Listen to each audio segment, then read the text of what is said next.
안녕하세요. 동대표입니다. 자, 오늘 이 시간에는 저렴한 금액으로 건물을 두 채를 낙찰 받아볼 수 있는 1+1 경매 물건을 소개해 드리려고 합니다. 해당 물건은 임대 수익률도 괜찮은 물건으로 판단이 되는데요.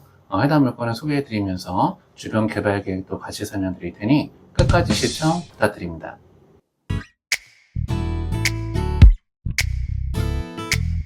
먼저 물건에 대한 정보를 보시면 사건 번호는 2021타경 1621번 사건입니다. 소재지는 경상남도 거제시 고현동에 위치하고 있는 물건이고요. 물건 종별은 클린주택, 토지 면적은 약 197평, 건물 면적은 270평 정도 되는 물건이 최저 감정 가격 18억 정도에 나왔다가 지금 3번 유찰돼서 7억 9,800만 원까지 떨어져 있는 경매 사건입니다. 사진을 같이 보시면은 먼저 치킨집이 들어와 있는 이 상가주택, 그 다음 옆에 보시면은 다가구 원룸 건물로 보이는 이 건물이죠. 이 건물까지 전부 다 경매로 나온 사건입니다. 그렇기 때문에 여러분들이 이 물건을 낙찰받게 되면은 건물을 두 채를 가져볼 수가 있는 1+1 경매 물건이라는 거죠. 해당 물건의 계량도를 같이 보시면은 땅 필지는 두 필지인데요. 그 두 필지 위에 두 개 동 건물이 올라가 있는 물건이라는 거죠. 그렇기 때문에 건물 두 채를 가져볼 수가 있는 물건인데, 하나는 상가주택 용도로, 하나는 다가구 주택 용도로 활용되고 있는 건물입니다. 자, 그러면 해당 물건은 임대하기가 좋은 물건인지 아닌지 먼저 지도를 보면서 위치를 같이 보도록 하겠습니다.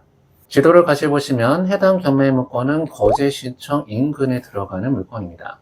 아무래도 시청 인근에 들어가는 물건이다 보니 또 시내로 들어가는 지역이기 때문에 원룸이나 투룸에 대한 수요가 어느 정도 있는 지역이다. 그렇기 때문에 상가주택과 다가구주택을 같이 가질 수가 있다라고 하면은 임대 수익률도 꽤 많이 나올 수가 있는 물건으로 판단이 되는데요. 사실 이 거제시 고현동은 예전에 그 부동산 투자하는 사람들한테는 굉장히 핫했던 지역 중에 하나였습니다. 그 이유는 바로 남부 내륙철도의 개발 계획입니다. 남부 내륙철도는 국가균형발전 프로젝트 사업의 일환으로 경북 김천에서부터 경남 거제까지 철도를 연결하는 개발 사업입니다. 그 예산은 자그마치 4조 8천억이다 이렇게 얘기를 하는데요. 우리가 지자체에서 개발 계획이 발표가 됐을 때는 그 예산이 큰 사업들에 여러분들이 관심을 많이 가져보실 필요가 있어요. 그 인근 지역은 여러분들이 부동산 투자하기가 좋은 지역이기 때문에 그렇습니다. 그래서 예전에 거제시에 처음에 남부 내륙철도가 발표됐을 때는 원래 철도역이 들어오기로 예정되어 있는 지역이 바로 어디였는가? 거기 바로 고현동이었습니다. 고현동에 나중에 거제역이 생긴다. 거제역이 생기게 되면은 KTX 기찻길이 열린다라는 거고, 서울에서 2시간 50분 되면은 거제시까지 올 수가 있다. 이렇게 얘기를 합니다. 그러다 보니 많은 투자자들이 이 고현동 일대를 많이 답사를 갔었고, 물건들을 많이 샀던 지역인데요. 그런데 어떤 일인지 그 남부 내륙철도 철도 계획이 변경이 되면서 최종적으로 거제역이 들어오는 지역은 고현동이 아니라 사등면 일대로 들어오는 걸로 확정이 됐습니다. 그래서 예전에 고현동 일대에다가 부동산에 투자하셨던 분들은 좀 손해를 봤던 그런 내용인데요. 사등면 일대에 거제역이 조성되는 지역은 바로 어디냐? 지도를 같이 보시면 그 사등면 일대에 기성초등학교라고 있습니다. 이 기성초등학교 주변 지역이 바로 거제역이 조성되는 지역입니다. 그래서 여러분들이 혹시라도 그 남부 내륙철도에 대한 개발 호재를 보고 거제시에다가 땅이나 부동산 한번 투자해 보신다라고 하면은 이 사등면 일대에 거제역이 조성되는 이 주변 지역을 관심을 한번 가져보셔도 좋을 것 같아요. 근데 예전에 거제시가 부동산 투자를 핫했던 이유는 한 가지가 더 있습니다. 그 내용은 여러분들 많이 들어보셨겠지만 가덕도에다가 신공항을 유치한다라는 개발 계획이 있지 않았습니까? 물론 지금도 계속해서 진행하고 있는 그런 개발 계획입니다. 요즘에 부산시에서 2030 세계박람회를 유치하기 위해서 부단히 노력을 하고 있는데요. 아무래도 이게 세계적인 행사다 보니까 이 세계박람회가 유치되기 위해서는 반드시 필요한 게 바로 뭐다? 바로 공항이 필요하다. 공항이 필요하다 보니까 가덕도에다 신공항을 반드시 유치를 해야 된다는 게 부산시의 입장입니다. 2030 세계박람회는 또 다른 이름으로는 2030 세계 엑스포라고도 불리는 행사입니다. 사실 우리의 기억 속에 유명했던 엑스포라고 하면은 바로 대전 엑스포, 꿈돌이 다 기억하시죠? 그런 행사하고는 차원이 다른 큰 행사겠죠. 그래서 2030 세계박람회가 부산에 유치가 될 수가 있다라고 하면은 그 경제적인 파급 효과는 어마어마할 겁니다. 그래서 이제 부산시에서 2030 세계박람회를 유치하기 위해서 가덕도 신공항 확정을 앞당겨야 되겠다. 그래서 얼마 전에 부산시에서 발표하기를 어떻게 발표를 했느냐. 가덕도에다가 신공항을 빨리 개발하기 위해서 바다 위에다가 공항을 띄워서 개발하는 부유식 방법으로 신공항을 개발하겠다라는 개발 계획을 발표를 했는데요. 아직까지는 세계적으로 그런 사례가 없는 그런 개발 계획이기 때문에 그게 실현 가능성이 있을지에 대한 부분은 여러분들이 반드시 생각을 해보시고 투자를 하셔야 되겠습니다. 자, 그래서 이 고현동은 예전보다는 부동산 투자를 하기에는 그렇게 좋은 지역은 아니다. 그런데 워낙 가격이 저렴하게 나와 있는 물건이라는 거죠. 그 다음에 거제시청 인근에 있는 물건이기 때문에 임대 수요도 어느 정도 있는 물건이라는 겁니다. 자, 그럼 과연 해당 물건은 얼마 정도의 임대료를 받을 수가 있는 물건인지 지금부터 그 내용을 같이 분석해 보도록 하겠습니다. 일단 먼저 임대료를 받을 수가 있는 건 이 1층의 치킨집에서 임대료를 받을 수가 있겠죠.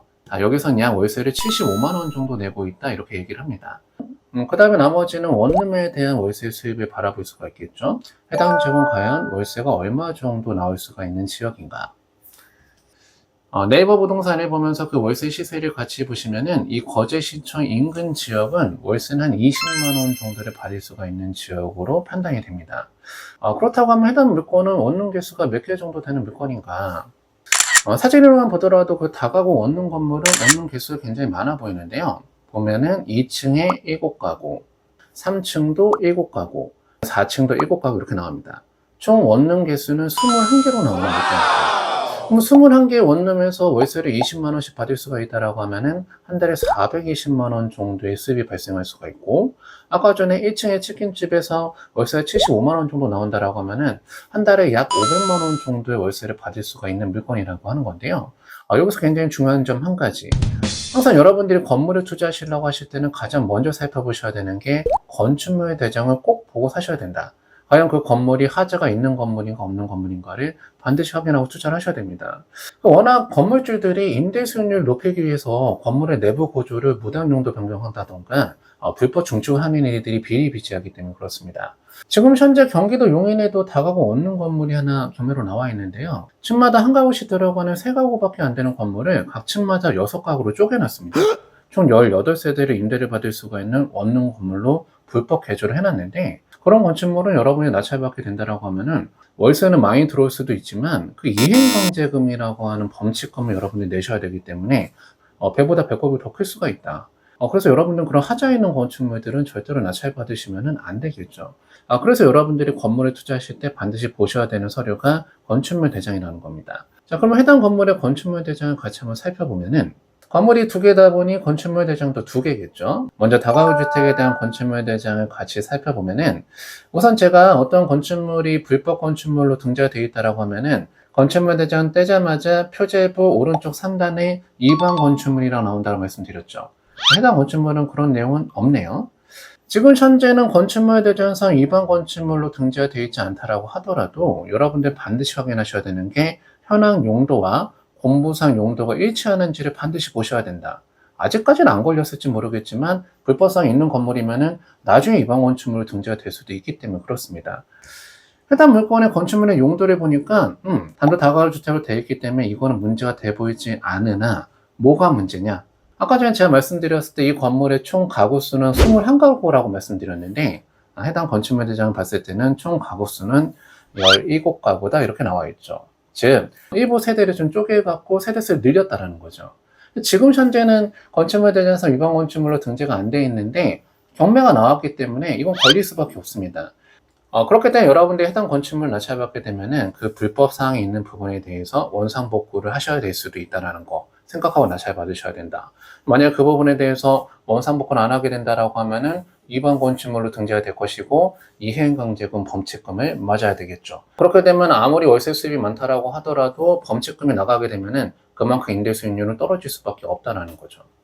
자, 그 다음에 나머지 하나의 건축물을 추가로 한번 살펴보면은, 이건 떼자마자 오른쪽 상단에 일반 건축물이라고 아예 나와 있네요. 일반 건축물이 왜 등재가 되어 있는지 그 내용은 건축물 대장 뒷장에 나옵니다. 자, 여기 나와 있죠. 근생용도의 지상 1층 경량 철골조 바닥면적 14.52제곱미터, 단독주택 용도의 바닥면적 23제곱미터를 불법 중축한 그런 내용이 있기 때문에 일반 건축물로 등재되어 있다 이렇게 되어 있습니다. 그렇게 되면 나중에 여러분들이 이 물건에 낙찰받게 된다라고 하면은 저 부분에 대한 걸 철거하는 비용도 생각을 해서 이 차를 들어가셔야 된다. 그 다음에 저 부분이 철거되고 난 다음에 이 건축물을 올바르게 쓸 수가 있는 건축물인가 아닌가도 반드시 확인을 해보고 이차례 들어가셔야 된다는 거죠.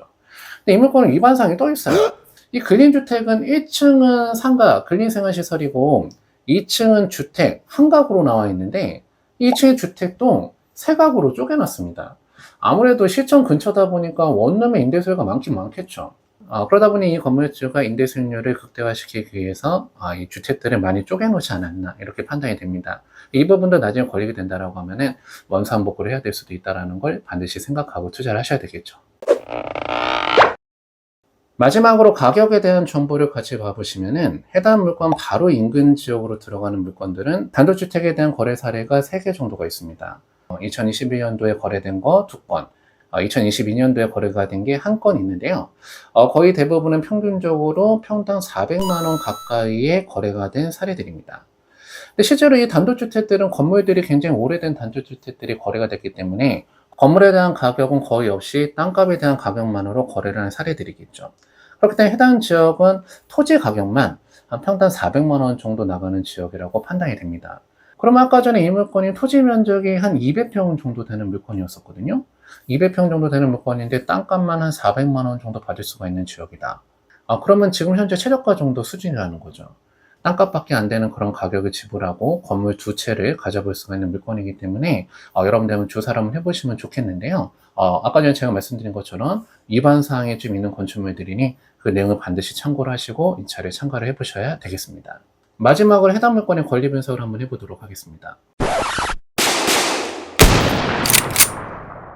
권리 분석을 한번 같이 해보면은 해당 물건의 매수 기준 권리가 되는 건 2008년 7월 23일에 설정된 근저당권 설정 등기가 매수 기준 권리가 되겠죠. 그래서 그 권리부터 소멸하기 시작해서 밑에 있는 권리는 전부 다 소멸하다 보니 등기부상 인수되는 권리는 없는 사건입니다. 그 다음에 임차인에 대한 분석이 중요하겠죠. 임차인에 대한 권리 관계를 분석해보면 아무래도 여러분들이 임차인을 분석하실 때 가장 조심하셔야 되는 건 대항력 있는 임차인들을 조심해서 분석을 하셔야 된다. 그 해당 물건은 대부분의 임차인들이 다 대항력이 없는 임차인이기 때문에 권리 분석에는 문제가 없어 보이는데요. 여기서 한 사람 주거용 1층 주택 부분에 임차인이 하나 들어와 있는 걸로 조사가 되어 있는데 그 전입일자를 보니까 1996년도에 들어온 점유자죠. 그러니까 저분이 진짜 임차인이 맞다라고 하면은 대항력이 있는 임차인일 수가 있기 때문에 주의를 해야 된다. 그런데 현안 조사상 내용을 한번 같이 봐보면 해당 점유자는 그 소유자의 모친으로 조사가 되어 있다 이렇게 되어 있죠. 부모 자식 간 관계라고 하더라도 실제로 임차료를 지불하고 임대차 계약을 썼다라고 하면은 임차인으로서 인정을 받을 수가 있습니다. 그런데 부부 사이는 안 돼요. 부부 사이는 이혼한 관계가 아니라고 하면은 아무리 임대차 계약서 썼고 임대료를 지불했다라고 하더라도 부부 관계는 임대차 관계 인정받을 수가 없습니다. 저 부분에 대한 건 여러분들이 한번 조사를 해보고 이 차례 들어가시면 좋을 것 같습니다. 자, 오늘 여러분들하고 저렴한 금액으로 건물 2채를 살 수가 있는 경매물건 같이 한번 살펴봤습니다.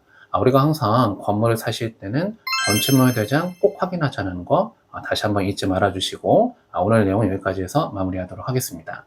오늘 내용이 도움이 되셨다라고 하면은 구독과 좋아요를 부탁드리고 다음 영상에 또 만나 뵙도록 하겠습니다. 감사합니다.